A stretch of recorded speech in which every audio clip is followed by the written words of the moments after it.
Ito ay tira-tira namin na parang nalagay sa oven na pork. Tapos hindi na ubos. Kaya ginawa ko, slice ko ng manipis at iprito. Yan. Para palaman na yan. At saka ulam na rin. Yan ang ating ulam ngayon mga kaibigan. Simple lang. Pero busog tayo, diba? Yan.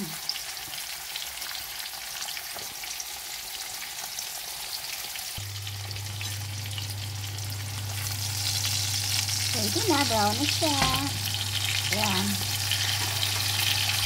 May ulam na ulit kami. Pagkatapos ng tira-tira, ayan, prito ko yan.